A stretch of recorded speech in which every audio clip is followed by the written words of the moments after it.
안녕하세요. 저는 오늘 AutoML, Neural Architecture Search and Darts 해서 발표를 할 김승현입니다.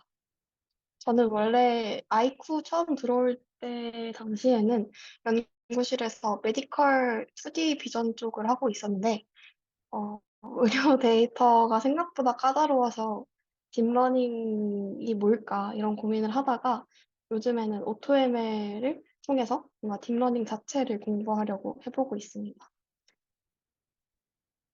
그래서 AutoML뿐만 아니라 NAS나 그런 모델들에 대해서 생소하신 분들이 많을 거라고 생각을 해서 AutoML과 NAS 그리고 그 중에서 중요했던 모델 하나를 발표를 준비를 해봤습니다. AutoML 같은 경우는 임용수가 높은 서베이를 하나 찾아봤고요. 이름은 AutoML, A Survey of the State of the Art고 2021년 저널에 게시된 논문입니다. 어, 모두 다 아시겠지만 딥러닝 모델을 개발하고 훈련하고 디플로이 하기까지의 과정에는 굉장히 많은 시간과 노력이 필요합니다. 그런 과정들은 어떤 인간의 개개인의 그런 역량에도 많이 차이가 나고 또 특정한 태스크만을 위한 모델을 설계하고 보완하는 데도 되게 많은 시간이 노력이 든다고 알고 있습니다. 이렇게 사진처럼 저희가 어떤 모델의 어떤 태스크에 맞는 모델의 구조를 어찌저찌해서 설계를 한다고 하더라도 각종 러닝 레이트와 드롭아웃과 같은 하이퍼 파라미터를 시도를 하면서 직접 일일이 트레이닝하고 비교하는 과정에서도 많은 시간이 들게 됩니다. 따라서 모델들은 어, 굉장히 많은 시행착오를 거쳐서 완성이 되고 또 심지어 전문가조차도 굉장히 많은 노력과 시간과 자원을 투자를 해야 하는 게 딥러닝이다라고 할 수 있습니다. AutoML은 이런 것들을 조금 더 효율적으로 바꿔보자, 좀 더 자동화해보자라는 데에서 나온 분야입니다. AutoML은 Automated Machine Learning의 약자이고요.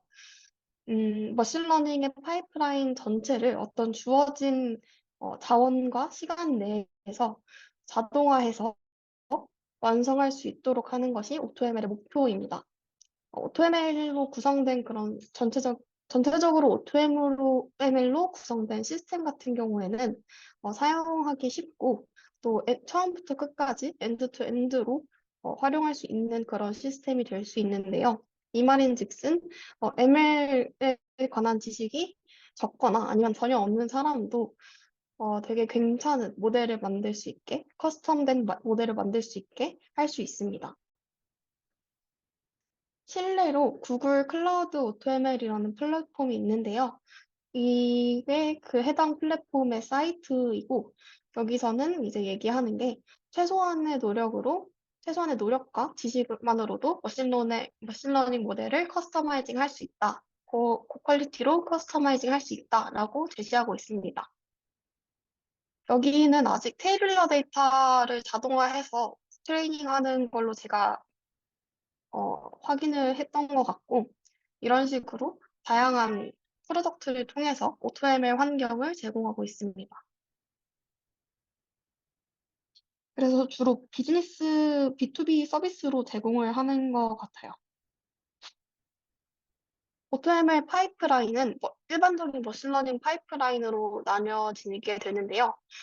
데이터를 모으고 전처리하고 또 진강기법을 적용하는 데이터 프리파레이션, 데이터 준비 과정과 그다음에 적절한 피처를 뽑고 그런 걸 찾고 모으는 과정인 피처 엔지니어링, 다음으로 ML과 DL 모두 포함해서 적절한 모델을 찾고 만드는 모델 제너레이션, 그리고 그런 모델들의 성능을 확인을 해서 적합한 모델로 이제 선택을 할 수 있게 하는 모델 에스티메이션으로 나뉘어지고 이 각각을 어떻게 자동화하냐도 또 각각의 서브 필드가 되게 됩니다. 그리고 이 다음으로는 저는 이 중에서 AutoML 서브 필드 중에서 어, 제가 생각하기에 상대적으로 유명하고 또 많이 연구가 됐던 NAS, Neural Architecture Search에 대해서 발표를 할 건데요. Neural Architecture Search는 ML보다는 딥러닝, 딥뉴럴 네트워크 구조를 다양한 모델 에스티메이션 기법을 통해서 자동화해서 찾으려는 그런 분야다라고 할 수 있습니다. 그래서 NAS 같은 경우는 올해 나온 Neural Architecture Search Insights from 1000 Paper라는 서베이 논문이 하나 더 있었고요. 아직 인용수는 적지만 굉장히 많은 논문들을 다루고 있기 때문에 괜찮은 자료라고 생각하고 있습니다. 그래서 Neural Architecture Search의 정의부터 보자면 저희가 머신러닝 모델 KNN, SVM 이런 등의 조금 더 고전적인 머신러닝 모델을 살펴보게 되면 당시에 아니면은 시프트 같은 그런 모델들도 핸드크래프티드 피처라고 할 수 있죠. 그런 식으로 사람이 일일이 계산한 피처나 아니면 사람이 직접 확인해서 어떤 피처가 유의미한지 같은 거를 찾아보는 과정이 필요합니다. 되게 매뉴얼했던 피처 엔지니어링 과정을 딥러닝을 통해서 저희가 자동화했다고 볼 수 있는데요. 다시 말해서 여기 앞에서 이런 피처 셀렉션, 익스트랙션 같은 피처 엔지니어링 과정을 예전에는 어떤 도메인에 따라서 손수 뭔가 디자인을 했다면 딥러닝에서는 뭔가 모델을 트레이닝함으로써 자동적으로 중요한 피처를 찾을 수 있다라고 패러다임이 바뀌었다고 볼 수 있습니다. 이러한 패러다임의 흐름에 맞춰서 뉴럴 아키텍처를 찾는 것 또한 자동화해서 그런 곳에 드는 시간을 아낄 수 있다라는 게 NAS의 방향입니다. 그래서 다시 말해서 NAS는 Automating the Design of Neural Architecture for a Given Task, 그러니까 태스크가 주어졌을 때 해당 태스크에 적합한 네트워크 구조를 자동화해서 찾자는 것으로 정의를 할 수가 있습니다.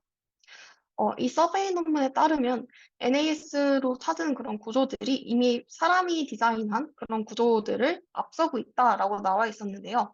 사실 이거에 대한 정확한 그 자료는 제가 확인을 할 수는 없었는데, 이제 앞섰다고 했던 그런 데이터셋 벤치마크들이 이미지 넷이나 아니면 상대적으로 좀 잘 스터디가 안 되는 비인기 데이터셋이나 아니면 좀 메모리가 제한되거나 굉장히 까다로운 환경에서 네트워크 구조 찾기 이런 데서 굉장히 좋은 성능을 보이고 있다고 주장을 했습니다.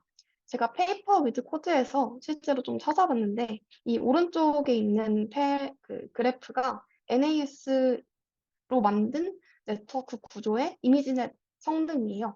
점점 올라가는 걸 보고 있고 지금 여기서 그래프 상에선 제일 높은 게 딥매드라 해서 85 정도를 찍고 있습니다. 어큐러시가. 근데 이제 이게 왼쪽에 있는 그래프는 그냥 일반적인 저희가 아는 그 레즈넷이나 그런 것들이 다 포함되어 있는 이미지넷인데 여기서 제일 높은 게 90이긴 해요. 그래서 뭐 정말 높아졌냐라고 볼 수 있긴 하지만 놀랍게도 이 중에서 이피션트 넷이나 아메바넷 같은 게 다 NAS로 만들어진 구조입니다. 그래서 사실 여기 있는 이미지넷 그래프는 제가 생각하기에 좀 구조 자체뿐만 아니라 되게 굉장한 기법들이 추가로 더 적용된 것들이기 때문에 그런 것들을 좀 제외하고 본다면 NAS로 만든 구조들이 꽤나 강력하다라는 거를 좀 저희가 생각을 해볼 수 있습니다. 그래서 NAS는 크게 세 가지 요소를 확인을 해야 하는데요. 첫 번째는 서치 스페이스입니다. NAS 알고리즘이 결국에는 되게 주어진 다양한 네트워크 구조 중에서 어떤 게 제일 적합하냐를 찾아야 하는 건데, NAS 알고리즘이 탐색할 아키텍처들이 뭐가 있는지 그런 아키텍처 공간에 해당되는 게 서치 스페이스입니다. 그리고 그 서치 스페이스를 어떻게 탐색할 거냐도 중요한 방법인데요. 이거를 서치 스트래티지 탐색 전략이라고 하고, 탐색 공간에서 좋은 아키텍처를 어떤 방식으로 찾을 것이냐, 뭐 랜덤하게 찾을 것이냐, 아니면 어떤 방법으로 찾을 것이냐라는 그런 방법론입니다. 그리고 마지막으로 퍼포먼스 이밸루에이션 스트레이지, 성능 평가 전략이라고 할 수 있는데요. 어, 예를 들어서 그 탐색 공간에서 어떤 아키텍처를 골라서, 탐색 전략을 통해서 탐색 공간에서 아키텍처를 골라서 이 아키텍처가 정말 좋은지 아닌지를 확인하려면 그 아키텍처를 실제로 트레이닝을 처음부터 해봐야 되는데 이것들은 생각보다 시간이 하나를 트레이닝 하는데도 오래 걸리잖아요. 그래서 이게 익스펜시브하다. 그러니까 꼭 풀리 트레이닝 하지 않아도 네트워크 구조의 성능을 예측할 수 있는, 그냥 빠르게 예측할 수 있는 방법들을 연구하는 게 성능 평가 전략입니다. 따라서 NAS는 대체적으로 탐색 전략으로 어떤 아키텍처를 탐색 공간에서 찾으면 성능 평가 지표로 해당 아키텍처를 뭔가 다른 것들과 비교를 해보고 또 탐색 전략을 업데이트해서 새로운 구조를 찾고 이렇게 이터레이티브하게 진행이 됩니다. 그러면 NAS를 포멀하게 어떻게 정의할 수 있느냐라고 하면은 기본적으로 탐색 공간과 저희가 네트워크 구조를 찾고자 하는 데이터셋 그리고 그 모델을 어떻게 트레이닝할지 그리고 뭔가 시간이나 자원 같은 제한 기준이 있습니다. 그래서 NAS는 어떤 어떤 데이터셋과 어떤 트레이닝 파이프라인이 주어졌을 때 해당 환경에서 트레이닝 돼서 가장 좋은 발리데이션을 얻을 수 있는 아키텍처를 찾는 것입니다. 주어진 환경 내에서 주어진 시간과 자원 내에 가장 좋은 아키텍처를 찾는 것이 NAS의 정의이고요. 이런 식으로 어, 수학적으로 정의를 할 수가 있습니다. 트레이닝을 했을 때 가장 좋은데 이제 발리데이션 스코어도 가장 좋은 걸 찾는 게 목표라고 할 수 있고 어쨌거나 두 번 옵티마이제이션을 해야 되기 때문에 미니멈 안에도 미니멈이 있어서 바이레벨 옵티마이제이션은 프로블럼입니다. NAS에서 진행된 연구들이 굉장히 많고 방금 전에 보여드렸던 서베이 논문에서도 얘기하는 게 2019년인가 20년부터 약 1000개의 논문이 발표되었다라고 하는데요. 이거는 다소 오래된 논문이지만 꽤나 임팩트 있었던 논문이어서 가져와 봤습니다. 19년도 ICLR에서 발표된 논문이고요. 인용수가 4,000 정도를 찍고 있고 이름은 다츠입니다. 직역해서 미분 가능한 아키텍처 서치라고 볼 수 있습니다. 이전에 19년도 전에 NAS 알고리즘 같은 경우에는 강화학습이나 아니면 이볼루셔너리 러닝 해서 약간 뭔가 유전적으로 네트워크를 찾는 그런 방법론들이 있었다고 해요. 저는 이 부분은 자세히 확인을 안 했었는데, 근데 이것들을 직접 약간 기본적으로 해보, 뭔가, 실험하고 옵티마이제이션 하고 라고 해서 직접 해보고 업데이트하는 방식을 취하기 때문에 굉장히 계산량적으로 좀 시간적으로 오래 소모가 됐다고 합니다. 그래서 실제로 사이파텐이나 이미지넷에서 제일 좋은 아키텍처를 찾는 데에는 강화학습으로는 2000 GPU 데이가 소요되었고 진화론 유전적인 알고리즘을 했을 때는 3000 GPU 데이가 소모되었다고 합니다. 그래서 이러한 방법론들은 NAS를 블랙박스 옵티마이제이션 프로블럼으로 취급을 했기 때문에 어, 리미테이션이 있다라고 했는데요. 이게 무슨 말이냐면 뭔가 그 뉴럴 아키텍처 서치를 할 때 아키텍처를 구성하는 그런 하이퍼 파라미터들을 뭔가 연관성이 있다기보다는 실제로 뭔가 이거는 레이어가 이번엔 3개로 해보자, 5개로 해보자 이런 것처럼 어, 서로 없다는 가정하에 직접 해보는 방식을 취했기 때문에 어, 굉장히 비효율적이다라고 얘기를 하고 있습니다. 그래서 다츠에서 제안하는 거는 그런 탐색 공간을 이산적이고 이전 방법처럼 이산적이고 직접 해봐야 하는 그런 것들보다는 이분 가능하도록 컨티뉴어스하게 만들어서 어, 일반적인 경사 하강법으로 아키텍처 서치를 하자라는 것입니다. 그래서 이전에는 뭐 저희가 일반적으로 뭐 오퍼레이션 맥스풀을 쓸 건지 컨볼루션을 쓸 건지 아니면 뭐 딴 걸 할 건지 이런 것들은 카테고리컬이기 때문에 이산적이잖아요. 그래서 이것들을 컨티뉴어스한 걸로 릴렉세이션을 해서 만들어서 어, 해보고 업데이트하는 그런 방식이 아니라 그레디언트 디센트로 트레이닝을 할 수 있게 하자라는 겁니다. 그래서 시간 소모를 좀 줄이자라는 게 목표입니다. 바트에서 제안하는 서치 스페이스는 기본적으로 하나의 완성된 네트워크를 셀들로 구성을 하는데요. 이거는 당시에 좀 그렇게 전통적으로 했던 방법들이기도 하고, 여기 왼쪽에 있는 게 하나의 완성된 네트워크 구조라면 이 네트워크 구조는 약간 레드넷이 여러 블록으로 구성되는 것처럼 하나의 셀을 완성시켜 놓고 그 셀을 여러 층으로 쌓아서 전체 구조를 완성하는 방식을 취하게 됩니다.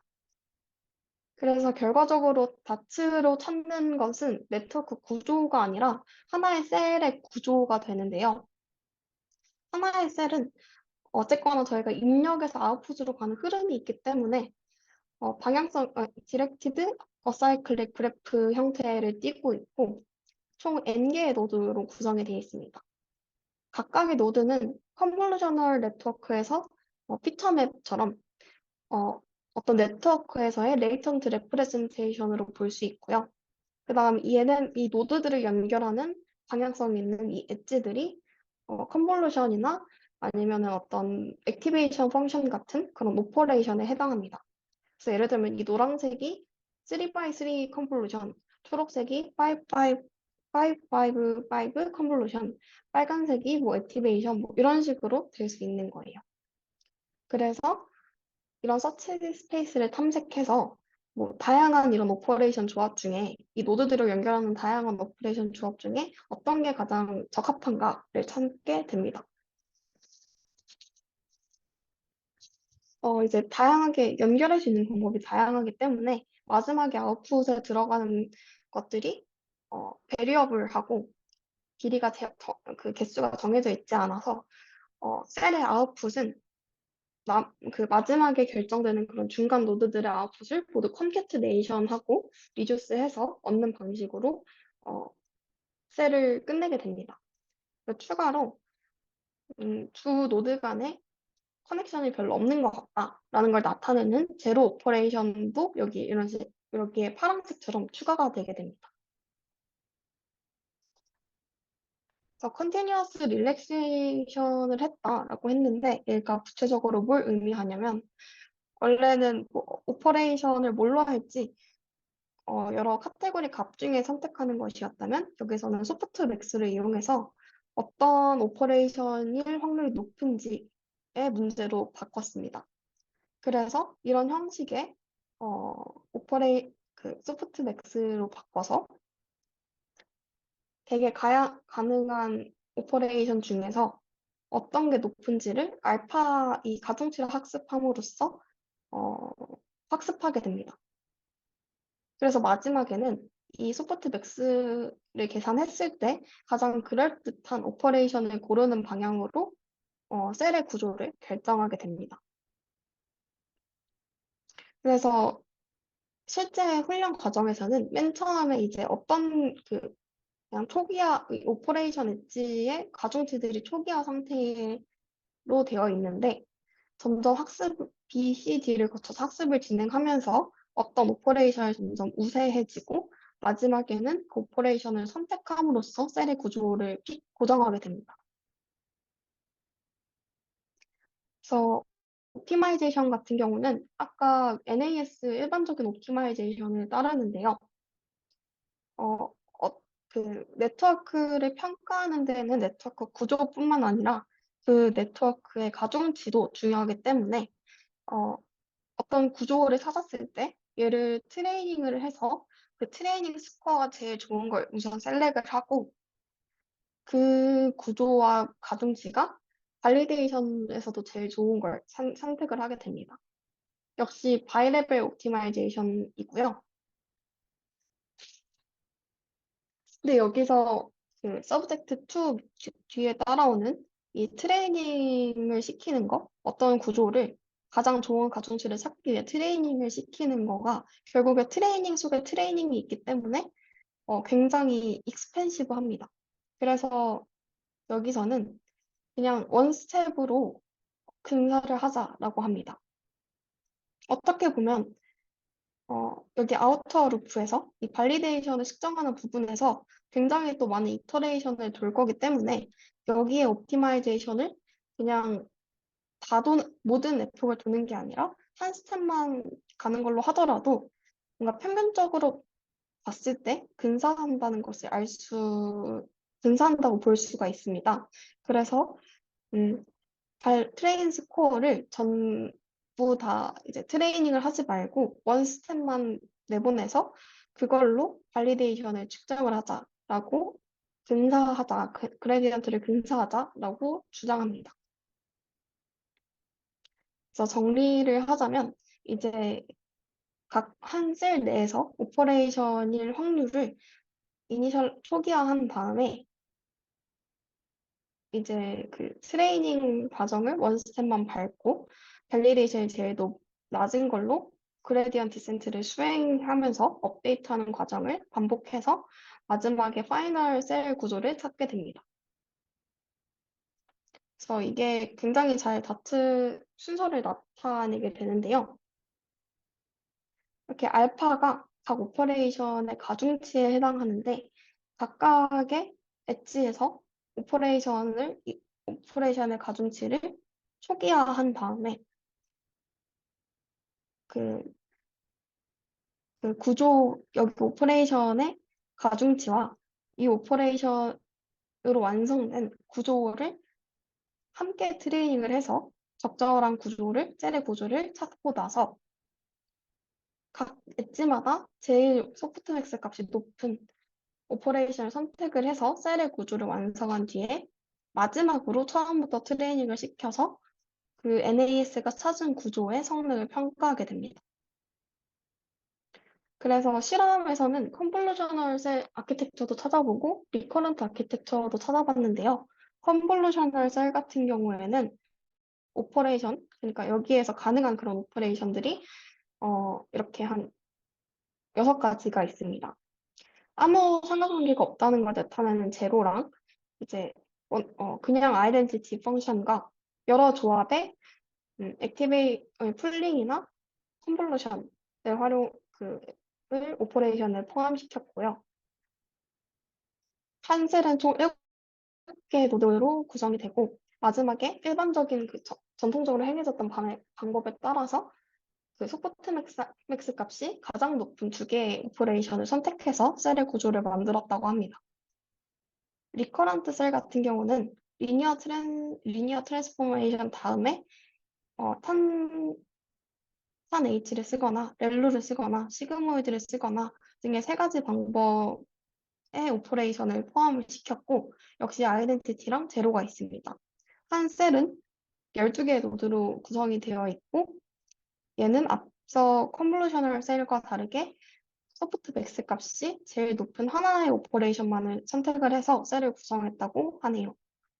그래서 이게 실제로 뭐 트레이닝 과정에서 셀이 점점 학습되어가는 과정을 담은 건데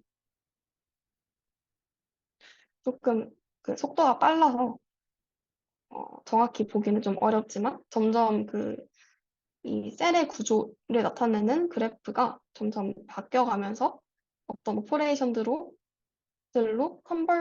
수렴되는 걸 확인하실 수 있을 겁니다. 그래서 사이파텐에서 노멀 셀 같은 경우는 이런 식으로 학습이 됐고요. 리덕션 셀 같은 경우는 이런 식으로 학습이 됐고 노멀 셀은 그냥 노멀이지만 리덕션 셀은 네트워크 중간중간에 삽입이 돼서 그 피터맵의 사이즈를 줄이는 역할을 하는 셀입니다. 그다음에 리커런트 셀 같은 경우는 이런 식으로 학습이 됐다고 하네요.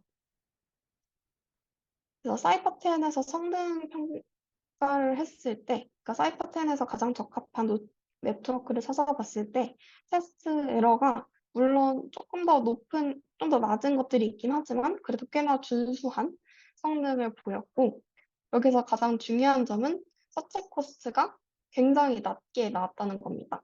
지금 이전의 기법들 보면은 막 몇 천대, 몇 백대로 나오고 있는데, 자체에서 제안한 기법으로는 GPU 대로 1.5일이나 4일 만에 이제 높은 준수한 성능을 달성할 수가 있다라고 주장을 합니다. 이번에는 리커런트 셀로 퍼포먼스를 측정을 했을 때 역시 꽤 괜찮은 성능을 달성을 했고, 특히나 여기서 LSTM 메리티 에돌 위에서 두 번째 라인에 있는 LSTM 같은 경우는 굉장히 튜닝이 많이 된 건데도 불구하고 자체에서 제안한 성능보다 조금 더 높거나 비슷한 정도입니다.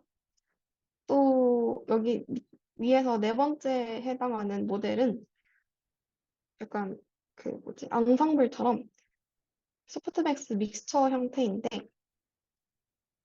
얘도 비슷한 성능을 내고 있습니다. 어떻게 보면 맨 첫 그 첫 번째에서 네 번째까지의 모델들은 사람이 직접 디자인을 하느라 굉장히 서치 코스트가 하루보다는 더 많이 걸렸을 거잖아요. 그 정도의 성능을 음, 하루도 안 되는 시간 내에 달성을 했다라고 볼 수가 있을 것 같아요. 마지막으로 그 사이퍼10에서 학습된 거를 이미지넷에서 트랜스퍼가 되느냐라는 걸 또 확인을 했는데, 보면은 테스트 에러가 아주 높은 편은 아니지만, 얘보다 높은 게 있긴 하지만, 더 낮은 게 있긴 하지만, 그래도 꽤 준수한 성능을 보였고, 역시 서치 코스트가 몇 천대, 몇 백대에 달하는 다른 방법들보다 어, 거의 100배에서 1000배 정도 차이가 나는 서치 코스트를 달성했습니다. 그래서 제가 참고한 자료는 이렇게 됐고, O2ML과 NAS에 대해서 소개해 드렸습니다. 이상입니다.